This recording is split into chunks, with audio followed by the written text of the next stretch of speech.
Hello cheese sluts, welcome to Cheese Church. Today I wanted to give you a fun little tasting sermon to take you through some of my favorite flavor combinations right now. Now everything I'm going to include today I have put together in a little shopping list for you inside this post so you can taste along with me. I think that would be like the ideal way of enjoying this video, but feel free to just watch it and use it to have some ideas later. So this is an extremely extravagant version of what we're going to be tasting today, but the cheeses for today are a lovely little triple cream cheese right here. We've got some Manchego Classic, and let's see, I'm gonna try to twist her around to show you. I feel like everything's about to topple. This little blue cheese right here, it is a delicious French blue. So those are the three cheeses we're gonna be eating today. The flavors are very much inspired by the winter and some of my favorite flavors to be eating this time of year. That includes citrus, dried figs, some olives. I'm such an olive slut. If you're not, then, well, there are other flavor combinations I'll be posting about, but the olives are pretty prominent because we've got two different types here. And a fennel-based salami. We also have some Marcona almonds, some, did I already say citrus? Tangerines, specifically tangerines, orange marmalade. That's like the gooey stuff that was in the middle of this cheese plate. I don't want to pick her up, she's kind of messy. And some black pepper crackers because black pepper and all of these flavor combinations are so fantastic. So before we eat cheese, I like to go through over a couple little commandments to make your experience the best it possibly can be.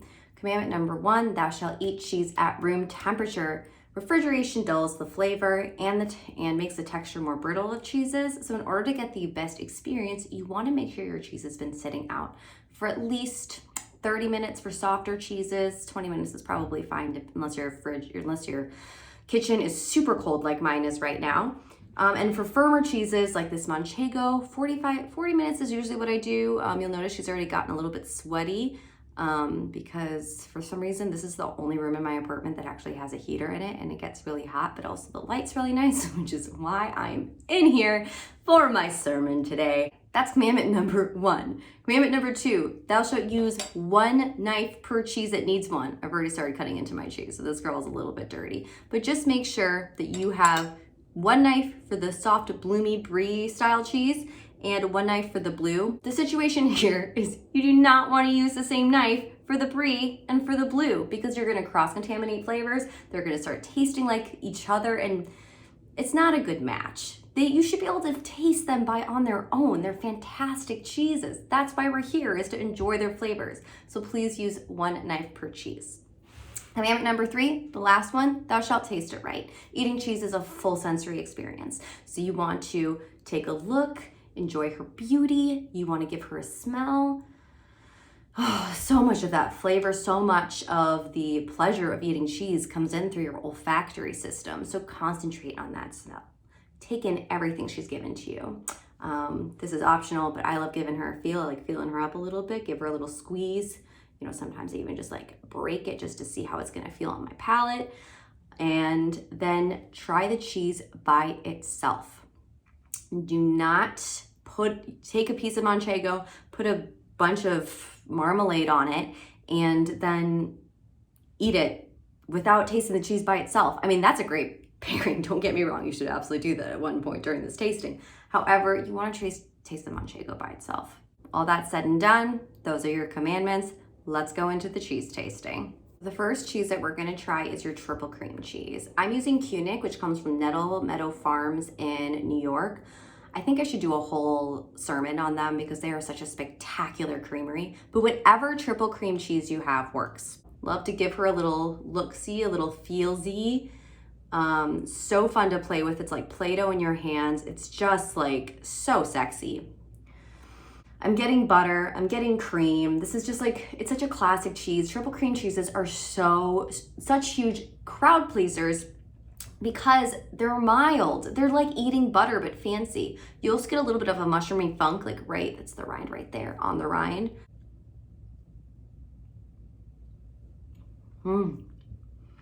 So fantastic, so buttery, so delicious. The rind is really delicious too. Yes, you can eat the rind. You can eat any rind that isn't It doesn't have like plastic or wax or cloth on the outside of it. Not all rinds are gonna be to your liking, but this one you should definitely try. Triple cream brie have very sensitive rinds. All soft ripened cheeses do. So if you're getting it from a place that pre-wraps the cheese, meaning it doesn't cut it for you, or you're not buying it like by the whole piece, definitely smell the rind before you taste it. It might be really ammoniated. It might taste really soapy because it can suffocate in that plastic. It's too much to talk about in this video, but this rind's very healthy. It's delicious. So fantastic. Okay, so for pairings. Oh my God, so good. Okay, so I would recommend getting a chunk. I'm just using my fingers to smash her on there just because it's fun.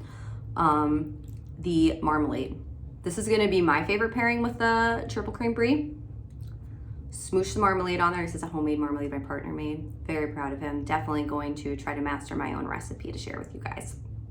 This turns out I'm a marmalade slut. So you've got like this bitter sweetness of the marmalade next to the fatty richness of the triple cream cheese, and then the crunchy cracker. We're getting flavor combinations. We're getting texture combinations. The black pepper and the cracker, these are just Carr's crackers. I get them from the grocery store, but they have a little bit of black pepper in them. It goes so well with the orange. Another one of my favorite pairings with the triple cream is an olive. So I have some oil cured olives here. They do stain your fingers, so watch out, but I love these. They're kind of like, almost like the prune version of an olive. They're very dry and then they're cured in oil. I believe they are from Sicily. At least the technique is from Sicily. I don't know if these specific ones are, but they have a very intense umami flavor. It's something that just makes your entire mouth buzz. So if you combine that, and like it's super salty too, with the fatty richness of this cheese, it creates such a wonderful combination. Moving on to the manchego. Now you might not know this, there's actually a manchego shortage right now. So I questioned whether or not I wanted to put this on the plate, but when I found it at my local cheese shop, I was so excited and I was like, what an opportunity to talk about it. There's a lot of things that go into this manchego shortage. I think I'll probably do another post on it because it's too much to get into in this video. However, if you can't find it, I did list a couple different options for other sheep's milk cheeses to try, including the Osso Arati we featured a couple weeks ago. So nutty, kind of like cultured butter, but like also wool. Lanolin is a oil that lives on sheep's skin.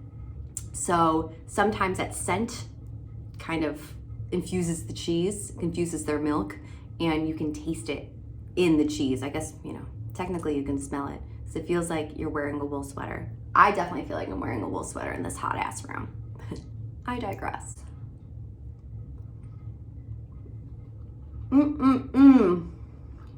So nutty. Speaking of nuts, we have Marcona almonds on this plate. They're fried, they're salted, they're unbelievable. Chase a bite of your manchego after you've fully experienced and relished the flavor by itself. Chase a bite with an almond. So good. I also love it with the figs. Sometimes I just like put them together in one bite. I will also say that manchego is such an olive slut, is just like me. She goes with every olive. There's something about any sheep's milk cheese combined with olives that is fantastic, mind-blowing even. Another one of my favorite pairings with the manchego is a fennel salami. This is a finocchiona, which is a fennel-infused salami from Italy. This one's technically made in Wisconsin, but the style does come from Italy. Manchego and the salami together. I'm gonna chase that with a piece of tangerine. I know it's weird. It's like you're eating oranges right after you eat meat and cheese, but that juicy, the acidity, the sweetness, it washes away like the salty combination and it just refreshes your palate, but also complements. Because you have that fennel and the finocchiona, it goes so beautifully with the citrus. And manchego is actually really fantastic with citrus. It's amazing with the marmalade too. Really everything on this cheese plate goes together, but I do have my favorites. One trick, you always want to have a little bowl on the side to put your olive pits, to put your peels. Let's move on to the last cheese. Now the last cheese is I chose is Bleu de Cosse. Any creamy, more on the mild side blue is really great. I love French blues for this kind of vibe because they tend to be creamier and they have like a little bit of sweetness to them. I'm putting on a cracker just to use as a plate. Don't worry, I'm not breaking the rules here. So good. The smell is very buttercreamy. You have like this earthiness to it. There's a strong minerality to this cheese. It's kind of like graphite, you know, or just like, you know, when you're on the beach and you can smell the sea hitting the rocks and there's like that slightly mineral smell that comes up. Now, blue cheese is always extra salty because the molds love salt. So the cheesemaker has to add extra salt to the cheese. Some people say you don't add olives to that because you just make it too salty. I love salt, so I'm gonna eat an olive after that. I'm so good. It's the brininess of the olive just like brings out the salinity in the cheese in such a beautiful way. I'm gonna finish that again, the piece of tangerine. This blue cheese is also fantastic with the figs. It's fantastic with the marmalade. The black pepper and the crackers goes so beautifully with the blue cheese because you already have like the salt. It's like salt and pepper together. It's fantastic. There really isn't a pairing on this plate that I would steer clear from. The fennel salami is gonna be a little bit salty with the blue, but you know, you just chase that with the tangerine or with the fig and you're good to go. Ugh, I love figs. They go with absolutely every cheese. So my light is dying. I also want to get out of this hot, very hot room. My cheese is sweating and I'm just sweating as well. So thank you so much for watching this video. Hopefully I can cut it down. We'll see how short it ends up being. Please let me know if you want more video sermons. I would love to do that for you. You know, maybe we can have like a nice, I know mostly I just do typed posts, which I'm not gonna steer away from. I really like doing those, but I wanna hear from you. I wanna know what you guys wanna see more of. If you love this video sermon, let me know. Tell me to do more. If you wanna see video demonstrations of recipes, totally here for that as well. I am here to serve you in your journey towards Jesus. Thank you so much. I'll see you next week. I have a fun recipe planned. And till then, amen.